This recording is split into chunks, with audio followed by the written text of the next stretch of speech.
how to use Kayak mobile app. Welcome back to our channel. In this video, I'll be showing you the procedure to use Kayak mobile app. You could use the browser version of it on your mobile itself or an application. If you're using an application, you want to install it, so go to your respective app store. On the search bar, type in Kayak. And next you just want to go ahead and make sure to install it. Now in my case, I already have installed, as well as I already have an account. So to create an account, you could either go ahead and continue with Google account, or enter in your email address, or continue with Facebook. Select one of these method and then create your account.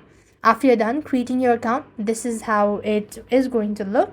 So now at the top, you could find flight, stays, cars, and package, right? Select what sort of package you'd like to go with, whether it's booking a flight, maybe stays, hotel, and all that stuff. Select it, and this way you should be able to use Kayak mobile app on your device. So this is it. I hope the video was helpful. Make sure to like, share, and subscribe. Thank you for watching. See you in the next video.